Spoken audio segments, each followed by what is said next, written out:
desenvolvimento de seu município? Você sabia? Se não sabia, a professora Gilda vai explicar, ainda nesta edição do Globo Ciência, como cada um de nós pode participar do desenvolvimento do lugar em que moramos. Ela vai nos contar também por que essa participação é tão importante.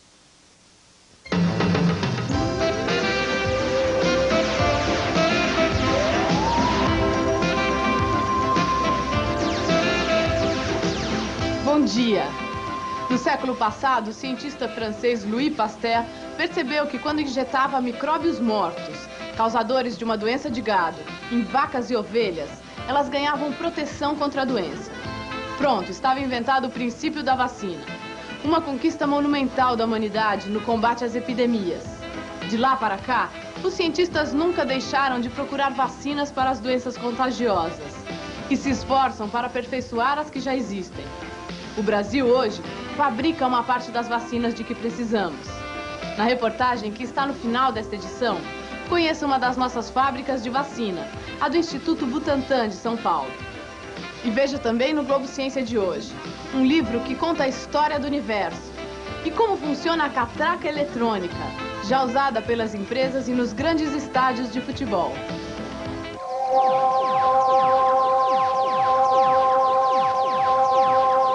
Alunos do Instituto Tecnológico da Aeronáutica de São José dos Campos, interior de São Paulo, criaram uma lataria diferente para os automóveis. Lataria?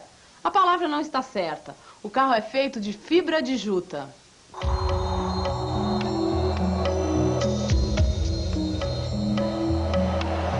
Este carro é o Poubel, uma super novidade na moderna indústria automobilística. Não é claro pelo seu desenho, muito distante dos modelos que hoje lotam as concessionárias. A grande inovação do Poubel é o material do qual foi feita a sua carroceria. Fibras de uma planta chamada juta, típica do norte do Brasil. A carroceria permite ao Poubel ser 15% mais leve em relação à lataria convencional. Isso torna o carro mais econômico. O Poubel é um projeto desenvolvido pelos alunos de engenharia do ITA, Instituto Tecnológico da Aeronáutica, em São José dos Campos, interior de São Paulo.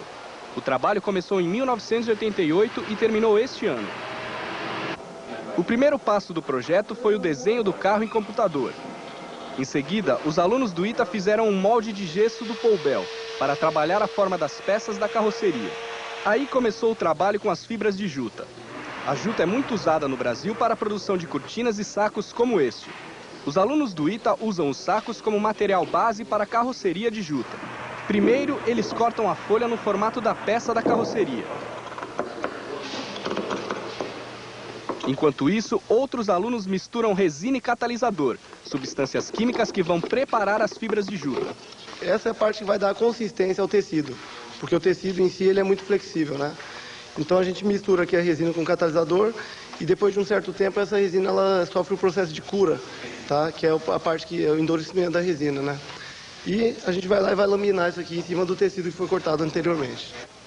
Do outro lado da linha de montagem, os alunos aplicam a resina sobre as fibras de juta em cima do molde de gesso. Aí vão surgir as peças da carroceria do Poubel. O processo consiste na aplicação de várias camadas, em posições pré-determinadas, até atingir a espessura necessária. A etapa seguinte é esperar a secagem, a cura do material. E após essa secagem, o material adquire essa consistência, que é a espessura e a resistência necessária para a confecção do projeto. Prontas as peças da carroceria do carro, a próxima etapa na linha de produção do Poubel é o teste de resistência. Amostras da peça vêm até essa sala, onde acontece o teste. Os alunos garantem, os testes de resistência revelam que a carroceria de juta não deve nada ao aço convencional, com a vantagem de que não enferruja e absorve mais uma eventual batida. O nome do carro é uma homenagem dos alunos do ITA ao colega Marcos Poubel, que morreu em um acidente. A mecânica é de um Passat, doado pela família de Marcos. Por dentro, o Poubel é todo de fibras de juta, desde o painel até os tapetes. O estudante Marcelo Lettieri nos levou para dar uma volta. Acima de tudo, para nós que estamos fazendo engenharia mecânica, o carro é como se fosse a base de tudo aquilo que a gente gostaria de fazer, né? você entender como é que é o funcionamento, entender como é que se projeta e tudo, é muito bacana. Agora, nada melhor do que você chegar e ter a oportunidade de fazer. A turma do ITA não esconde um sonho. Quem sabe, no futuro, voltar de uma concessionária com as chaves de um carro novo. Um carro feito com carroceria de juta, tecnologia que eles ajudaram a desenvolver. Considerando que o Brasil tem bastante recursos naturais, então ela faz parte do ensinamento dos nossos alunos, que eles aprendem e usam todos os recursos e matérias-primas nos nossos ensinamentos. Então, mais importante que o aluno do ITA que tem que descobrir que esses recursos são aplicáveis para todo tipo de indústria, inclusive a indústria aeronáutica. Então, nosso ensinamento é dirigida à descoberta e utilização dos recursos naturais desse país para melhorar nossos produtos.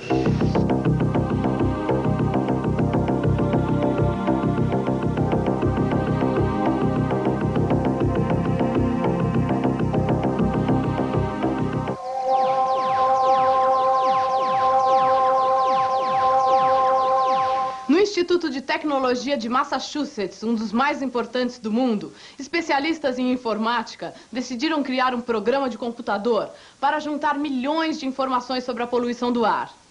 Com um novo programa, que pode ser usado em qualquer parte do mundo, será possível melhorar a vida de todos os que respiram ar poluído. Pesquisas recentes mostram que mais de 80% da população norte-americana estão expostos ao ar poluído. Os cientistas andam preocupados com isso. No Instituto de Tecnologia de Massachusetts, eles desenvolveram um programa de computador chamado GEMS. GEMS mostra, através de uma animação, quais as condições do ar num determinado local. O professor de engenharia Greg Murray explica que o programa é capaz de organizar todas as informações necessárias para se fazer um diagnóstico da poluição do ar, os níveis de gases tóxicos, de onde eles vêm. O programa analisa estas informações e apresenta um resultado compacto. Com isso, é possível estudar estratégias para o controle da poluição. Há 10 anos, programas assim só poderiam ser instalados em supercomputadores. Hoje, um computador caseiro pode ter o programa. O pesquisador Robin Dennis diz que a nova tecnologia dá respostas mais eficientes do que as do passado. Murray acredita que em 5 ou 10 anos haverá mudanças drásticas na maneira de controlar a poluição em todas as grandes cidades do mundo. A tecnologia ajuda no diagnóstico da poluição. O resto é trabalho para a humanidade.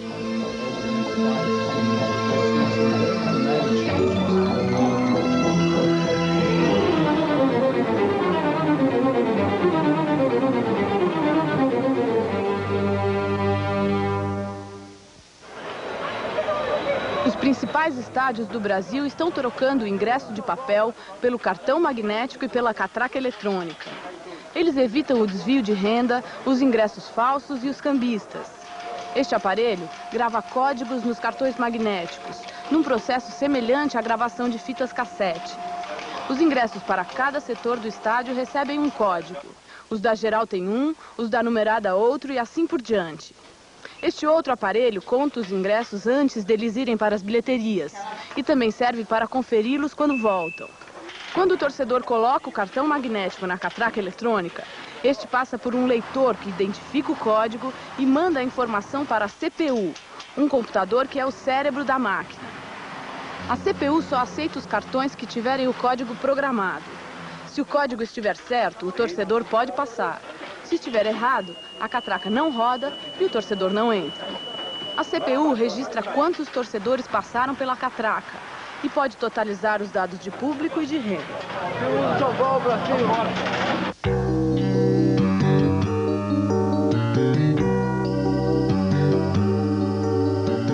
Uma lenda indígena conta que no princípio o mundo era só água e céu. No século 8 a.C., os gregos explicavam o mundo através de mitos. A Bíblia diz que Deus criou o céu, a terra, a luz, a noite e o homem.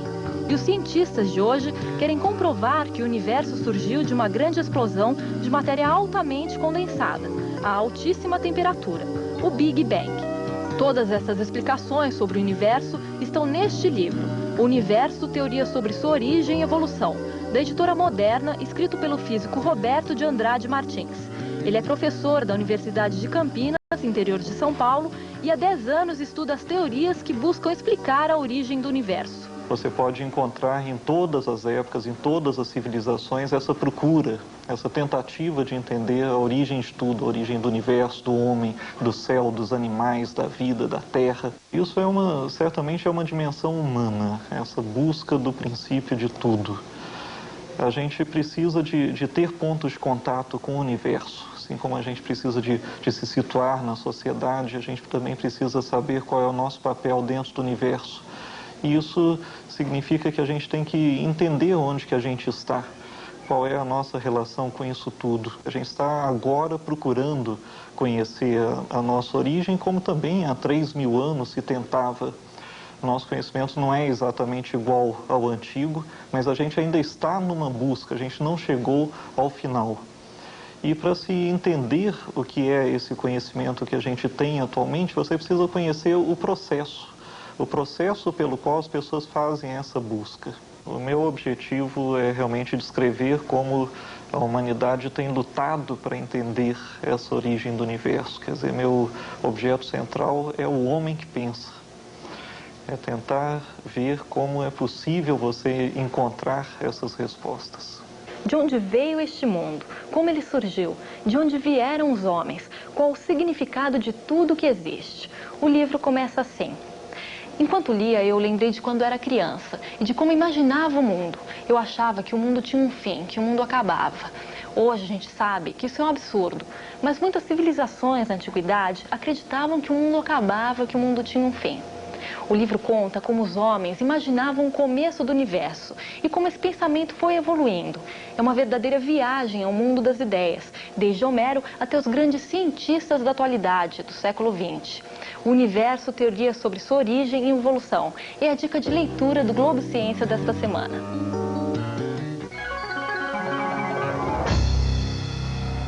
Você sabia que, como cidadão, você pode participar do desenvolvimento de seu município? A professora Gilda Colette Bruna, da Faculdade de Arquitetura e Urbanismo da USP, está chamando todos nós a participar do desenvolvimento da cidade em que moramos. Veja por que arquitetos e urbanistas que, como ela, trabalham em planejamento, precisam de nós. A sua participação é importante. Você precisa contar para os técnicos, arquitetos e urbanistas qual é o problema do seu bairro. Você precisa contar como é que você gostaria que a sua área fosse ocupada, que atividades pudessem desenvolver nelas, que microempresas, que indústrias deveriam se instalar nessas áreas. Você precisa ajudar a pensar, a criar emprego e renda, a atrair as empresas e a desenvolver o seu município. Depois do intervalo, veja a tecnologia da fabricação de crianças que dependem disso. Esses momentos de emergência preparam os laboratórios nacionais. Nessas horas, é preciso aumentar e modernizar a produção. E quando chega 1973, o boom acontece e não para mais. Na época, médicos do governo federal formulam pela primeira vez um programa nacional de imunização. Está declarada a guerra em todo o território nacional, contra a paralisia infantil, o sarampo, a difteria, o tétano, a coqueluche e a tuberculose. A Maria vai dar um exemplo. Que bonito! Duas gotinhas. Olha, vai agora. A Maria já foi. Olha, o Daniel que agora. Para atingir o alvo, os 6 laboratórios brasileiros aumentam, e aumentam muito a produção. E continua assim até hoje. Agora, com a lei de patentes, a batalha dos laboratórios nacionais pelo domínio de tecnologia ficou mais acirrada. Se pudesse, o cientista Vital Brasil trabalharia aqui, ao lado do biólogo Isaías Rau, pesquisando com ele neste laboratório, no Centro de Biotecnologia do Butantan. Estes cientistas trabalham com engenharia genética, uma técnica em que a informação genética de uma bactéria é usada para a produção de novas e melhores vacinas. A garantia que o Brasil vai produzir vacina no futuro depende de um desenvolvimento tecnológico. As vacinas que eram produzidas, da forma que eram produzidas há 10 anos atrás, já não mais são produzidas no Butantan graças a um laboratório desse tipo. E dentro de 10 anos, essas vacinas também serão substituídas. E se nós não fizermos alguma coisa, o Brasil vai ter que importar todas as vacinas que utiliza. O Centro de Biotecnologia é a locomotiva na guerra da lei das patentes. Daqui, os brasileiros esperam que saia uma nova vacina para coqueluche, muito mais pura e eficaz, e vacinas contra a hepatite B e meningite B, que o Brasil tanto precisa, todas inteiramente nacionais e patenteadas.